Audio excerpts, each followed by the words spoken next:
in the personal family lawyer world, we call estate planning life and legacy planning. Because for us, estate planning is not about death. Estate planning is not done after you're dead. Estate planning is about life Mm. and what you're doing now in your life while you're living to earn earn a living, build resources, build wealth, and start thinking about how you create all while you're doing that, you're creating your legacy and to think about how you pass that legacy on.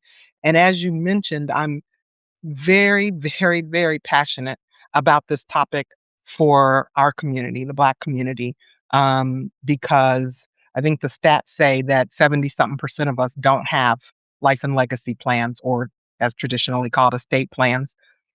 And that is tragic on a number of levels, which we can get into later. But um, my practice area is limited to that singular area. That's all I do. I don't do probate litigation. I do life and legacy planning. That includes for business owners. So with business owners, there are um, additional services like, hey, if you're operating a business and you haven't structured it um, through an LLC or an S corp or C corp or something, I'll help you get structured. I'll make sure that your business is has what we call, uses an acronym, lifted, which makes sure that your legal um, documents and whatnot are in place, double checking that you have insurance adequate to protect your business and yourself, that your financial um, situation is straight, and your tax situation. So lift, legal, insurance, financial, tax for business owners, and so that that's all in order so that you're able to pass that business on to family members or future generations if you choose to, or you're in a good situation if your lift is together, Hmm. your lifted business, in order for your family to sell the business if that's what you choose after you pass away. But uh, it's all connected to life and legacy planning and making sure that we often don't think we have wealth, but we do. We have Right. wealth. And it might not be counted in the millions and billions, but whatever we have is our wealth. It's our legacy. And I want to make sure that we are passing it on. And to the extent possible, we are avoiding probate court um, if that's important to my Yeah. clients. And I always explain why that's important, but that's what I do. Traci, let me ask you, because you mentioned a pretty interesting stat that 70 or over 70% of Black or African Americans, I guess, within the country don't necessarily have any type of estate planning instruments in place.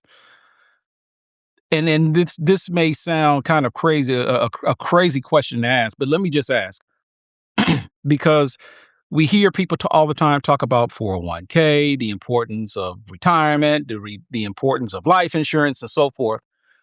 But if you would, or if you could, kind of explain primarily as it relates to what is different between estate planning and, say, someone who thinks they're set through life insurance, or is there a difference? There's a big difference. So life insurance is part of your estate, and it's a necessary component of a good estate plan. But what life insurance, so let's just say that I die without a life and legacy plan, but I do have life insurance. Then whoever my beneficiaries are, which are my two kids, my two adult children, Hmm. they're going to get that money. That is separate because they're listed as beneficiaries. That is separate than how everything else passes. How do they get the money from my bank accounts? How do they get my investment account, my retirement account or investment accounts? How do they access that? How do they get anything that I own, right?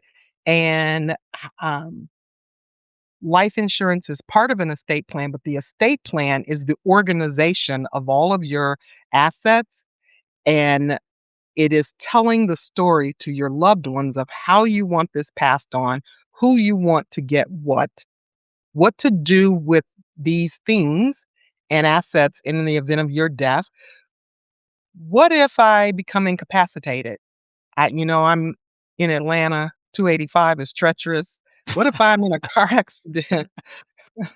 What if I'm in a car accident and um I'm incapacitated? Who's gonna make medical decisions for me? I can't speak for myself. I can't make medical decisions for myself. Who's gonna talk to my doctors? Who's gonna keep paying my bills? Who's gonna access money, talk with my insurance company, make sure they're covering my bills, my medical bills? Who's gonna get in my checking account and pay my bills so that things keep getting paid? Those a financial power of attorney is vital, is one of the vital documents, as is a healthcare directive and a healthcare power of attorney. So there are 5 essential documents that every adult needs, and that is the trust, okay, or the will, but the trust, a power, and the trust comes with a special type of will. The power of attorney, financial, the power of attorney for healthcare, and an advance directive that says this is how I want my healthcare to go. Okay. Those are 5 essential documents. So the life insurance is a component of that. That says that, okay, I bought insurance and when I die, my beneficiaries are going to get some money. But what about everything else? That can pass on to them, but how do I pass on the rest of my assets? And I do that through an organized life and legacy plan or the estate planning process. Now, a lot of people die. Like I said, 70% of Black folks don't have this. And, Black folks die every day. So then what happens? Well, if you don't have a plan that you've chosen and put together, whatever state you live in has one for you. Mm, And so you are leaving yourself, and I don't even have to get into, do you really want the state's plan? You haven't mm, even seen it yet, but yeah. I can tell you that you don't want the state's plan. And even to put that plan in place requires probate court. And probate court, you know, is different in every county across the country, but you can count on about 3 to 8% of your, probably 10% if you count California, but 3 to 8% of the total value of your estate in probate fees. And the process is going to take 9 to 18 months if it goes smoothly. If Mhm. there's litigation and contesting the will and things like that, then it could go longer and get more expensive. My role, I see myself as I want to keep families out of chaos and out of conflict upon the passing of my clients. And the best way to do that is to have a clear life and legacy plan that avoids probate, which is a public process, and keeps everything private Okay. between me and my family. Okay. The reason we know what Gene Hackman had and what his will said is because the will process, somebody ought to be filing malpractice against his attorney. I mean, I don't know why that man didn't have a trust, but he only had a will, so he has to go through probate, and probate is a public process. That's why we can go and look and see what assets he had, who his creditors were, who gets what they're fighting over, because it's all a public process. It's not because he's wealthy. You can go find Big Mama's will if she died without a will or only had a will. Um, you can go to probate court and see the record and of everything she had, who her creditors were, who got what, all of that. And so the trust process is a private process. But at any rate, that's getting into the nitty-gritty. That's a difference between the life insurance just one asset you have, but you have to have an orderly plan for how to pass along all of your assets. So Tracy, there's probably someone out there saying, Tracy, I get all this and it sounds important and I believe that I need it. However, I don't have a whole lot of money. I don't have a whole lot of wealth. I mean, all I have is maybe my house and a few $1,000s saved in the bank. What am I supposed to do with this? I mean, talk about that because I think I understand it and you've explained it, but there probably is someone out there who thinks that this isn't something that is for them because of the perception of not necessarily being rich or not necessarily being wealthy or not necessarily being in a current income bracket that warrants investing in such an instrument. What do you say to those individuals? Well, along the lines of part of what I just said, you're you're going to pay now or your loved ones are going to pay later. But if you die without a plan, you are going to probate court. Or if you die with only a will versus a trust, your family, your loved ones, your beneficiaries are going to probate court. And again, that's going to cost 3 to 8% roughly across the country. Repeat that again. That's going to cost what?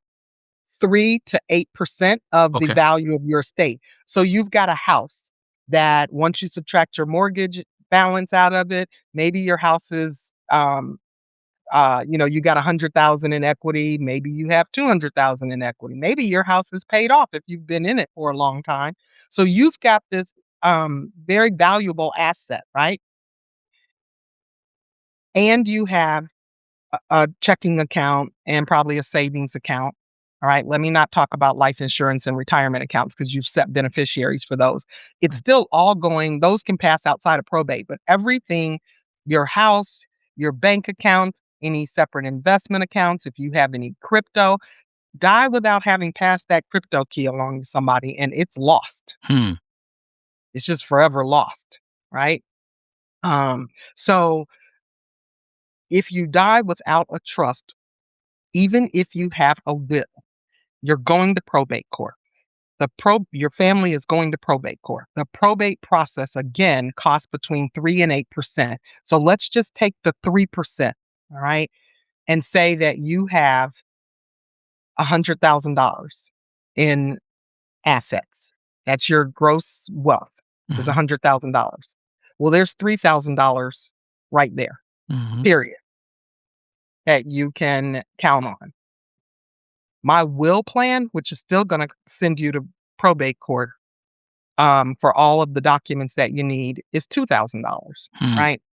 But you're still going to have to go to probate court. My trust plan starts at $4,000. Well, you're going to spend three minimally in probate court anyway. If there's any conflict between your heirs, like you didn't have any plan, and now they're arguing over who gets Big Mama's house and who gets that picture that she has hanging on the wall, who gets the blanket thrown over the living room couch that has Martin Luther King and Malcolm X and Black Jesus on it. I don't Right. know, but Right. Right. um, who gets that? Who gets the money out of the bank? How do you get the money out of the bank? All of those types of things um, can lead to conflict, and that just increases the cost of um, probate court. Yeah. Also, we have um, a lot of blended families because you might have half siblings somewhere that maybe you're close to, maybe you're not, but dad's estate, the half siblings may be entitled to something. And if they aren't part of, because he didn't have a will or anything, or your mom didn't have a will or something, or has a will but didn't include them, that's going to be a fight in probate court. Now that 3% is out the door Mm. and we're upwards now into infinity. I mean, it Yeah. depends on how long and how much fighting is going on. But we wanna avoid all of that because you don't want your loved ones to be in conflict while they're also grieving. And so what I often tell people is an estate plan, a life and legacy plan is the last love letter that you can write to your family. And so my work, my highest professional honor is to help you write that love letter so that we keep your loved ones out of court and out of conflict. Hmm.